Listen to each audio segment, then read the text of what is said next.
Hello friends, आप सभी का स्वागत है मेरे यूट्यूब चैनल में जिसका नाम है वीर स्टडी पॉइंट। आज हम देखेंगे विज्ञान के 100 महत्वपूर्ण प्रश्न जो बार बार एग्जाम में पूछे जाते हैं और परीक्षा के दृष्टिकोण से बहुत ही महत्वपूर्ण है। यहाँ पर मैं कुछ डिफरेंट क्वेश्चन आपको दिखाऊंगा दोस्तों। तो चलिए स्टार्ट करते हैं।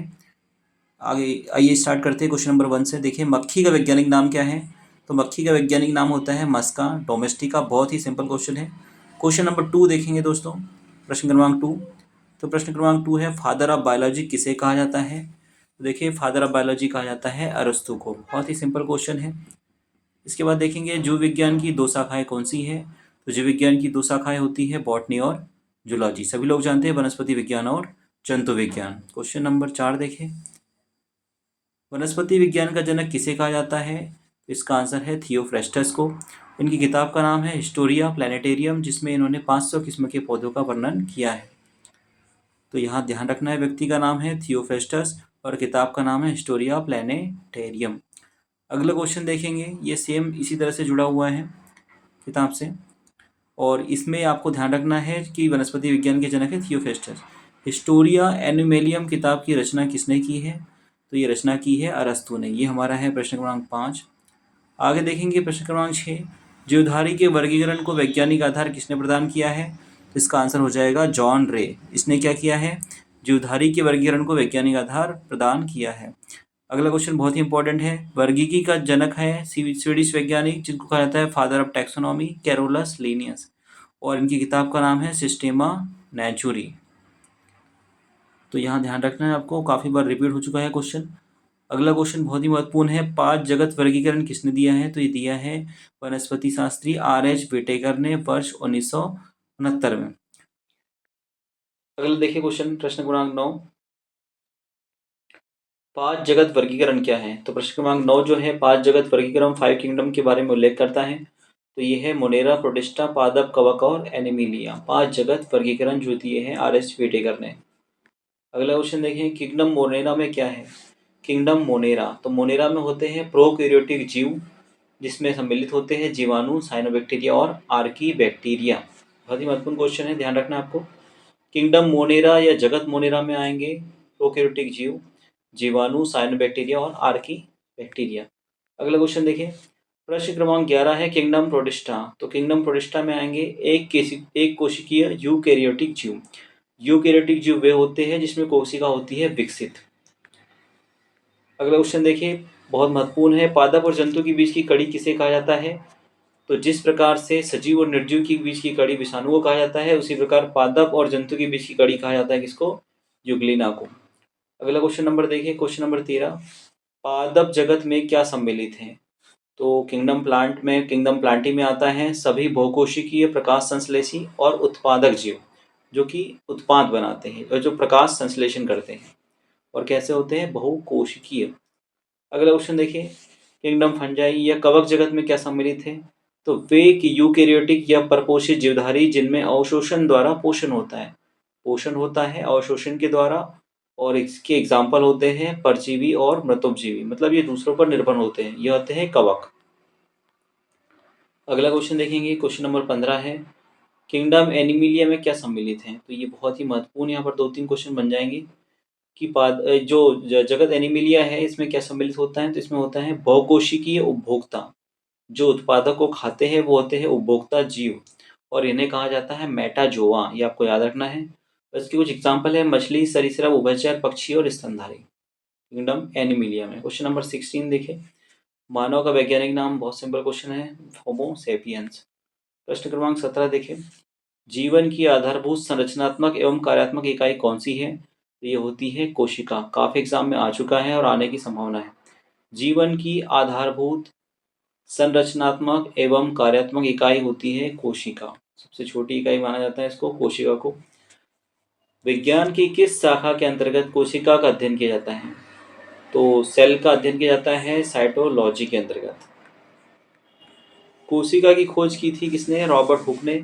और कॉर्क के टुकड़े से की गई थी सबसे पहले कोशिका की खोज, और ब्रिटिश वैज्ञानिक है जिनका नाम है रॉबर्ट हुक। वर्ष है 1665।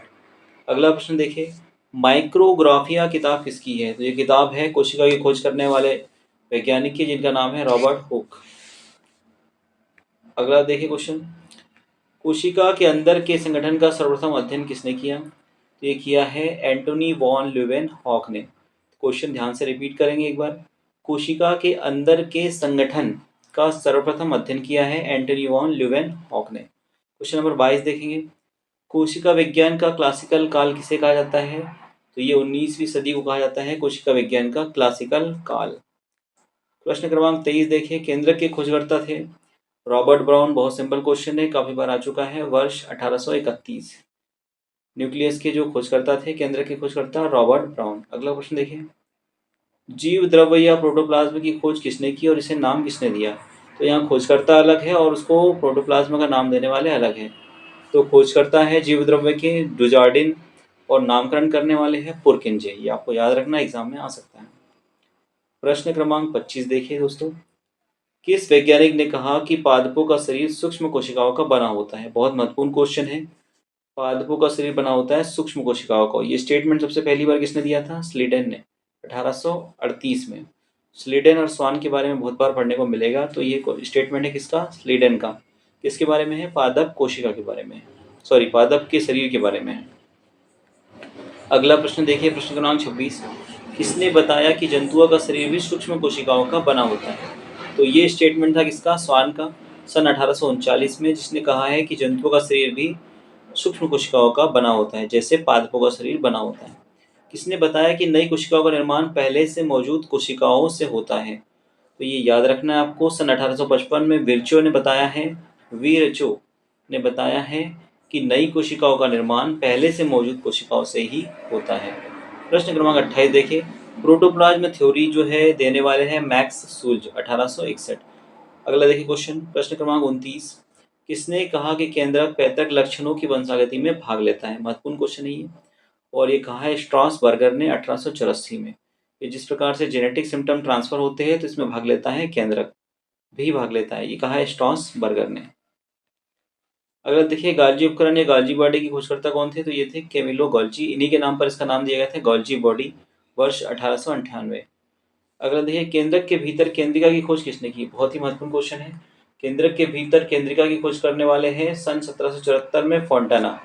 नाम याद रखें इनका, वैज्ञानिक का, फोंटाना। प्रश्न क्रमांक 32 देखिए। क्रोमेटिन और कोशिका विभाजन की खोज किसने की है? तो वर्ष 1880 में यह की है फ्लेमिंग ने। अगला प्रश्न देखिए। क्रोमोसोम यह गुणसूत्र और गुणसूत्र का नामकरण किसने किया है? क्रोमोसोम या गुणसूत्र, तो ये महत्वपूर्ण क्वेश्चन है, इंपॉर्टेंट है। ये नामकरण किया है सन 1888 में वाल्डेयर ने। तो वाल्डेयर ने सबसे पहले नाम दिया था क्रोमोसोम या गुणसूत्र, जिसको हम हिंदी में कहते हैं। क्वेश्चन नंबर 34 देखें। क्लोरोप्लास्ट या पर्णहरित का नामकरण किसने किया है? तो ये किया है शिम्पर ने 1883 में। शिम्पर 1883। प्रश्न क्रमांक 35 देखें। इसके बारे में डिटेल से हम आगे पढ़ेंगे। सोमेटोप्लाज्मा और जर्मप्लाज्मा में क्या अंतर है? अंतर किसने बताया है? तो ये बताया है बीजमैन ने। आगे हम इसको पढ़ेंगे। कोशिका के बारे में सोमेटोप्लाज्मा और जर्मप्लाज्मा। राइबोसोम के खोजकर्ता कौन थे? तो वर्ष 1955 में पैलेट ने राइबोसोम की खोज की थी। आगे बढ़ते हैं। कोशिका की आत्महत्या की थैली, जिसे कहा जाता है लाइसोसोम, की खोजकर्ता थे। ये बहुत महत्वपूर्ण क्वेश्चन है, कई बार एग्जाम में आ चुका है और आगे भी आने की संभावना है। ये खोजकर्ता है लाइसोसोम के डबे और वर्ष है 1958। अगला क्वेश्चन देखिए। सेंट्रोसोम या तारक काय का नामकरण किसने दिया?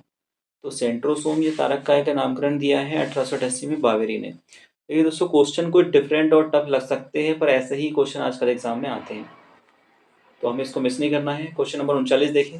माइटोकॉन्ड्रिया, जिसको कोशिका का पावर हाउस कहा जाता है, के खोजकर्ता और उसे बायोप्लास्ट का नाम देने वाले। क्वेश्चन को मुश्किल करना है, टफ बनाना है, तो इसको इस तरह से घुमाया जा सकता है कि माइटोकॉन्ड्रिया के खोजकर्ता और माइटोकॉन्ड्रिया को बायोप्लास्ट का नाम किसने दिया था?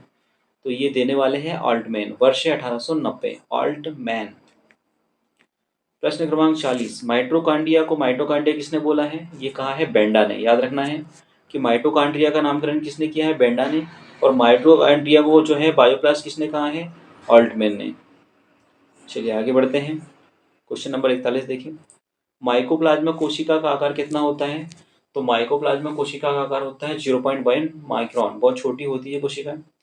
कोशिका सिद्धांत ये याद रखना है आपको, जर्मन वनस्पति शास्त्री है स्लेडन और स्वान, इन्होंने दिया है कोशिका सिद्धांत। आगे हम पढ़ेंगे कोशिका सिद्धांत।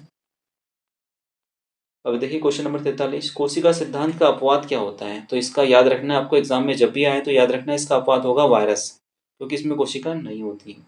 चलिए आगे बढ़ते हैं। रचना के आधार पर कोशिकाएं कितने प्रकार की होती हैं? क्वेश्चन बहुत महत्वपूर्ण है, ध्यान देंगे आपको। रचना के आधार पर कोशिकाएं कितने प्रकार की होती है? तो नंबर 1 होती है प्रोकैरियोटिक सेल्स और नंबर 2 होती है यूकैरियोटिक सेल्स, यूकैरियोटिक कोशिका। आगे क्वेश्चन देखिए, स्पष्ट केंद्रक का अभाव किन कोशिकाओं में होता है? तो जिन कोशिकाओं में स्पष्ट केंद्रक नहीं पाया जाता है वे होती है प्रोकैरियोटिक कोशिकाएं। क्वेश्चन नंबर 46 देखें, पूर्ण रूप से विकसित कोशिकाएं क्या कहलाती है? तो कोशिकांग विकसित होंगे, कोशिका पूरी तरह से डेवलप होंगी, स्पष्ट केंद्रक होगा, केंद्रिका होगी, जीवद्रव्य होगा, तो इसको कहा जाएगा यूकैरियोटिक कोशिका। अगला प्रश्न देखें, आदम या प्रिमिटिव कोशिकाएं किसे कहते हैं? आदम कोशिका वे होते हैं जिनकी सबसे पहले उत्पत्ति हुई होती है और इन्हीं से अन्य कोशिकाओं का निर्माण हुआ होता है। तो ये होती है प्रोकैरियोटिक कोशिकाएं, आदम या प्रिमिटिव सेल्स।